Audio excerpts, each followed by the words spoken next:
It's time to take your business to the next level, the boss level.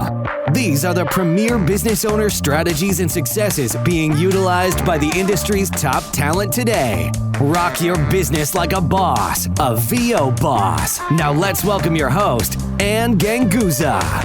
Hola, Boss Voces. Bienvenidos al podcast con Ann Ganguza y Pilar Uribe. Hey everyone, welcome to the VO Boss Podcast. I'm your host, Ann Ganguza, and I am with my very special guest co-host, Pilar Uribe. Pilar, how are you today? I'm exhausted.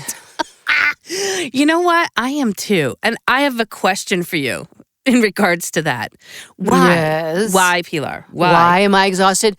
Funny you should ask that, Ann. Funny you should ask that. Yes. I was up until all hours doing my auditions. Oh, man. Why is it that every agent I know sends auditions at like 5 or 6 p.m. when at the end of the day, I'm done. I'm exhausted. My performance. And that's a big thing, Pilar, for me. I've got to have energy enough for performance and thought and acting. And I'm exhausted at the end of the day. And I'm like, oh no, because there's a decision, right? Do I do it at night when I'm tired and I've got to rev myself up? Or do I wait in the morning where I know I'm really good, but then my voice is like this. It's very low. Perhaps I can't get back down there again. Yes, this is really true. It's kind of 6 of one, half dozen of the other. I really look at auditions as it's work. You know, yes, auditions are what we do. It is the work. A good friend of mine said, audition is the work and acting is what I get to do once in a while. It's our job. Auditions are the job, exactly. Mm-hmm. And so I like to look at auditions as, sometimes I go, oh yeah, right, time to make the donuts, time to do the auditions. but other times I really like to look at them as an adventure. Yeah, like a puzzle. That's me. It's a challenge. What is the adventure? Where's the story that I'm going on? And this may sound odd, but I have learned so much about people and about different themes just from auditions. Because when they tell you, okay, go here look on YouTube, here's this reference, look at this, and then you look at it and you go, oh, wow, I didn't know about this product. I didn't know this woman had done this. Some of the images that they send you are so heart-wrenching. And I just go, wow, I would never have known that if I hadn't auditioned. So I always try to look at the positive. You gotta accentuate the positive. And yeah, I know everything is a song for me. It's really ridiculous. It's just what it is. It's a song or it's a jingle, right? I think of you now every time I climb in my studio and I'm singing. And I'm like, yeah, I bet Pilar's singing right now. She's singing the audition. Yeah, but pretty much. I always like to go at auditions with a strategy, right? I try to do something that I think that nobody else will do. Because in my head immediately, right, when I read the script, I'm hearing something that maybe I've heard on television before. I've heard a melody. And again, I want to make sure that I'm selected for the job. I want to get the gig. So I want to really figure out how I can be unique in that audition. And that's what most people say, what's a good strategy for auditioning? Well, bring yourself to the party. Do something unique, because casting directors, and by the way, for anybody who's never cast before, I strongly encourage it. If you guys have an accountability group or you work out with peers, run your own casting. Because that will help you to understand what casting directors go through. It literally only takes one example, one test where you're listening to maybe a couple, even 20, even if you just listen to like 20 auditions in a row for the same piece of copy, you're going to find things that stand out to you and things that don't. It's so interesting because I had the opportunity. I had to cast something, but it wasn't for a voice at all. It was for some artwork. And I was very specific in the directions. And I had this one person who basically fought me every step of the way because we could have that interaction, which you don't usually have when you're doing voiceover auditions. But he would ask me questions and I would answer them. And I would say, this is what I need. I need one sketch. And then he would go off on a tangent and present 10. and I was like, did you not read the directions? But this is what I want. But no, exactly. And so I think the one thing that I learned from casting is casting directors, they are looking for you. They are looking for your voice. And it may not be in this particular audition, or in the next one, or in the next one, or in the next one. But they are looking for you. So you need to present your best work.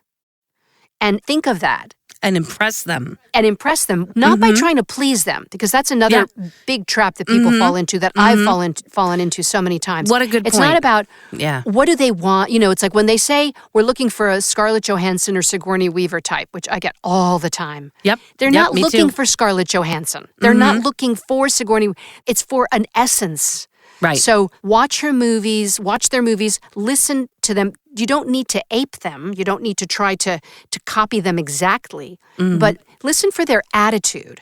And you have to develop that attitude when you go into the booth to record. Now, everyone has a different strategy, right? Like some people print the auditions. Some people just underline, they bold. Some people just do it, boom. They just go ahead and they go and they read a couple of times. Whatever it is that your process is, you want to try different things, so you want to maybe read it a few times or maybe walk around with it. And I think in an earlier episode we mentioned singing. Of course. Sing it to get you into a different frame of mind. Exactly. Or do it like in workouts, when I do animation workouts. Our teacher will say, okay, do it as if you were Cruella de Vil. And it's completely opposite. And you're doing like the straight commercial copy for Charles Schwab. But when you get out as of yourself, Cruella. As Cruella, and then all of a sudden you dive into the copy again, and it's a completely different read. Going back to the one point, which I think is almost possibly more important than your voice, and that is following directions. Yes. Oh my God. I wanted to revisit that. So true. I wanted to add some commentary to that. Understanding that I do some casting myself and also work with students. And so I have a number of people that I'm working with at any given time, so that when there are instructions on how to do something and perhaps where to put the audition, how to name the audition, and then there's a naming convention. Oh my goodness. That is so important, because here's what happens if you're not following directions. First of all, I can't find your file. And if I can't find your file, I'll spend all that time, if I'm with you as a student, searching for that file. And that's your time that you've paid me for. So number one, you're kind of digging into your own time if I cannot find the file that I've asked you to present. And also, if it's not named correctly, it's not going to show up correctly in my computer. So again, I'll be hunting for something and taking up time that you have paid me for during our session. And or if I'm casting, you've just taken up my time, and just at that point, because I've already asked you to do something and you didn't follow directions, then I've got a taste, kind of not a good taste in my mouth of you as an actor. Yeah, right? There's more of a possibility you're going to ignore the audition. You're going to go, fine, whatever. I'll toss it right out the door sometimes. It really depends, because I could have 200 people, 300 people vying for that, and the people that have not followed directions, right, if I can't get to that audition quickly enough, or if I've specifically asked for something and you've not been able to show that you can follow directions, well then how do I know you're going to be able to be directed?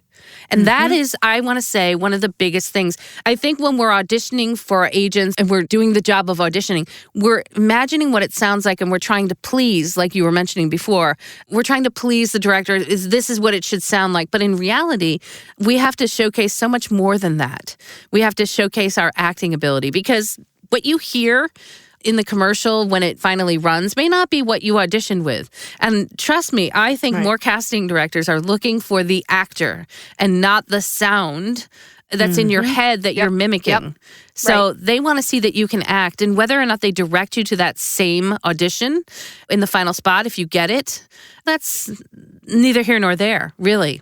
So, and I heard a very well-known agent the other day that said, what you hear on TV is not necessarily what got you the job. And something else, I mean, my agents are relentless when they say this, and they get this from the casting directors. I've been out here for almost 3 years now, and it amazes me that I still see the same language, which means people are not following directions. So when they say, do not slate, we don't want anything, don't start talking about yourself, I'm like, are you kidding me? You're sitting there talking about where you're from, and you're trying to sit there and interact with the people who are going to hear it. That's people trying to make things unique, right? So, so you've got to be careful when all of the good advice is make yourself unique. That doesn't mean making yourself unique when you're not following directions. If people say, please don't slate, don't slate. That's not going to make you unique if you slate. So follow those directions. And then when it comes to the actual copy, then yes, I would say be creative, bring yourself to the party, and showcase your acting skills, because a good casting director is going to be able to hear that like from note one, from the very first word.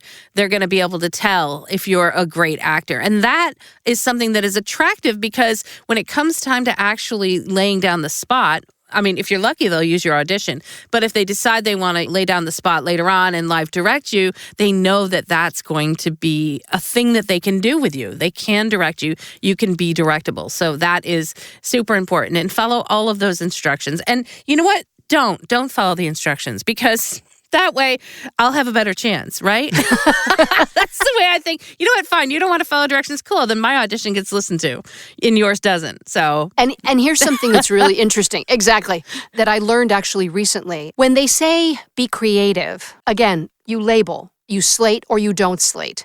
Within the boundaries of the audition itself, when you're auditioning, you can go ahead and be creative, but here's something, there's a caveat to that. There might be like ums and ahs. You know, you can do something straight for your first take and then do a second take.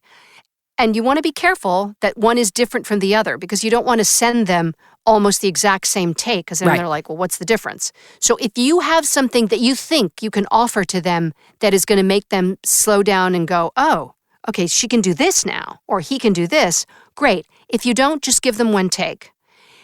I took a class the other day with SAG-AFTRA Foundation, SAG-AFTRA union members listening to this. There's some great free webinars. I heard this voice actor, who's also casting director, talk about, he asked us, okay, who is the person who makes the decision? And there was a bunch of categories, and the agent, the casting director, the producer. Nobody got the answer right, which was that the copywriter is the one who makes the decisions. Now, that is open to interpretation, but I thought that was really interesting. Oh, that's very interesting. Well, the copywriter is hired to write that voice in his head, right? Exactly. And to represent the brand. And so I've always agreed, if you can get yourself into the copywriter's head and understand where they were, and you can figure that out and audition with that in mind, because it's going to fit nicely into the spot. Because sometimes, the spot, has the video been completed and the last thing they're doing is putting in the voice? Right. Is there a scratch track already there? We don't know these things. Sometimes we have a storyboard, sometimes we don't. I can't tell you how many times I've gotten an audition where there's absolutely nothing with it. There's no storyboard. I look at it and go, my goodness, what is that even about? And that's where your initial investigation into the brand, if you know what it is, can really help. Google is your friend, and that can really help you to understand the brand and how they are selling to their current clients, their potential clients, so that can help you, give you an idea. But I love that, like, who is it that hires you? Because that's such an interesting perspective. Because is it the copywriter who wrote the piece of copy? Is it the casting director, right, who is casting the project? Or is it the client? So let's send in our audition, right, to our agent. The agent then shortlists us or not. Right? I don't know. It depends. You don't necessarily know if that audition got sent out to 5 of you or maybe 250. Although sometimes that's easy to tell with certain agents where it seems like it's a big cattle call.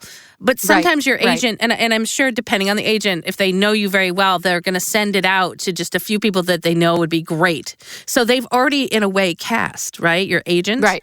And even if they cast the net far and wide, when they get those auditions back, they're listening to them, they might shortlist and then give that list to the client to make a decision. Right. It could be interesting to know who it is that makes the decision, but really, the reason I said that is because you have to respect the copy. Whether it's good or whether it's bad, whoever wrote it, or whether that's your opinion, somebody wrote that and somebody was hired professionally to professionally write that. So you have to respect their words. And every word is there for a reason. Exactly, because these people have worked on that thing for months and months and months. And look at us coming in our studio for like maybe a minute, looking at the copy, and then making a decision as to what it means. Exactly. And saying, oh, yeah, I'm going to change this because I don't really like that. It's like, no, that's not our job. Or not even that, is to interpret it, but to take some time. I know so many people that just come in and they're like, okay, I got it. They read it and they haven't taken any time to really digest the copy or even to try to analyze and see what's the idea. Are there innuendos? Is there like a double entendre? Right. What is it actually talking about? What does the visual look like at this time? Right. And even if you don't know, and you never do know, if you make some assumptions and try to really analyze it a little bit more than just a few seconds, that's going to really help change your read. Yeah, because the voice is going to give a life to what you're seeing. If it's a TV spot, for example, if it's radio, your voice is everything. Your voice has to be able to portray all these things. It's our job as voice actors to really take the time and note, what is the story we're telling? What is the beginning, middle, and end? Because every piece of copy, really, it's like a little one-act play. And whether it's 15 seconds or it's a 10-page narration, there is a story, and it's our job to sift through that and to make our decisions how to navigate that. And also, by the way, the audition that you're given is usually not the audition that you're going to be doing. Sometimes it's going to be the copy, but sometimes it's not going to be the final thing because it'll go through a whole bunch of other rewrites. And by the time you get to actually record it. And so a lot of the times, if you're not careful, you can fall into traps. There are crumbs showing you the way, but if you sit there and you say, oh, yeah, I'm just going to do the copy, I'm going to get into the booth and just read it and it'll be great, you're going to fall into those traps. So that's another reason why we have to take our time with the copy, underline, try it different ways, see where the meanings are, see where those little trap doors are. Tell me about the traps. Expand on those traps. Like you just want to fall into a particular melody of what you think it should sound like versus there's actually a meaning behind the few words, right? That you haven't bothered to really investigate or to analyze. Exactly. Yeah. Okay. So I have a Spanish audition coming up, and I have to have an accent where it's sort of the equivalent of like a Southern accent. Interesting. Let's actually talk about that because, I mean, obviously as a bilingual voiceover actor, there's lots of different opportunities that you have. If it's going to be English speaking or Spanish speaking, or maybe it's going to be cast for both. Let's talk a little bit about your auditioning techniques for that. Are the casting specs always for, I need a Spanish talent, or are they more like we need an English that has a Spanish accent, or what are you finding in the casting specs, first of all, that call for bilingual talent? It varies. Most of the times it's divided. So you're either going to get Spanish or you're going to get, here's the Spanish copy. But once in a while, you will get a bilingual audition. So it's the copy in English and in Spanish. So you would get cast for the same thing in both languages, right? Oh, yeah. Yeah, absolutely. And that doesn't happen very often, but it's happening more and more, that a client wants to hear the same voice in both languages. And I don't know if this happens to all bilingual voice artists, but it's just really funny. It's a totally different sensibility when you read a commercial in English and you read the words in Spanish. It just is. The musicality is different. The rhythm is different. The attitude is different. And I can't really explain why that is. I just know it. Well, you have to know the culture, I think, right? Yes, I mean, yes. To be an effective bilingual talent, right, there has to be some native speaking there or growing up in a particular region or whatever other language that is. I would imagine more and more casting directors are looking for native speakers so that they can probably know that about the demographic. Yeah, because you would think that a translation would be the same, but it's not the same thing. So you really have to kind of get into the character of this person who speaks Spanish versus the person who speaks English. And it's just a little switch, but there's a flavor to each piece of copy. So you have to bring your personality, even if it's in a different language, to that copy. I would imagine that if they're having you do both English and Spanish, there might be some timing issues just because of the language difference. Like, let's say it's a 30-second spot or something like that, and they're trying to have the same message, but yet the translation usually takes a whole lot longer than an English version, let's say. And so would you run into issues like that where they have to rewrite the copy or cut some of the copy for the other language or both languages? Well, that's not my job to do that. So I try to stay away from that. I used to be very, very concerned about the timing because I'd be like, oh my gosh, this is because Spanish, it always takes 3 words to say the same thing in English for one word. So now I don't really worry about that as much. And if I go over, I go over. And again, it's just an audition. Right. If they're being very specific, which I have had as well, you have to fit it into 30 seconds. I try to speed it up as much as possible before I sound like a chipmunk. And then I'll, because Yeah. I mean, sometimes I do, and it's just kind of crazy. And I'll just tell my agent. That's like me in automotive, right? Because they always throw in like so many more words than I can Oh my really gosh, do in that yes. 15 or 30 second. And so, Especially the legal. Oh, well, by holy the time Toledo. you get all the words in there, you have no room for emotion or nuance. Or and breath. it just, or breath, exactly. So you're pretty much just like, blah, blah, blah, blah, and that's it, which is always crazy to me. But so for the majority then, let's say of your auditions, you're getting them in maybe English with an accent, or you're getting just a particular style of Spanish that you're auditioning for? I get everything, and it's really funny because when I go and I do spots, because I've done, let's say, back-to-back English spot and Spanish spot.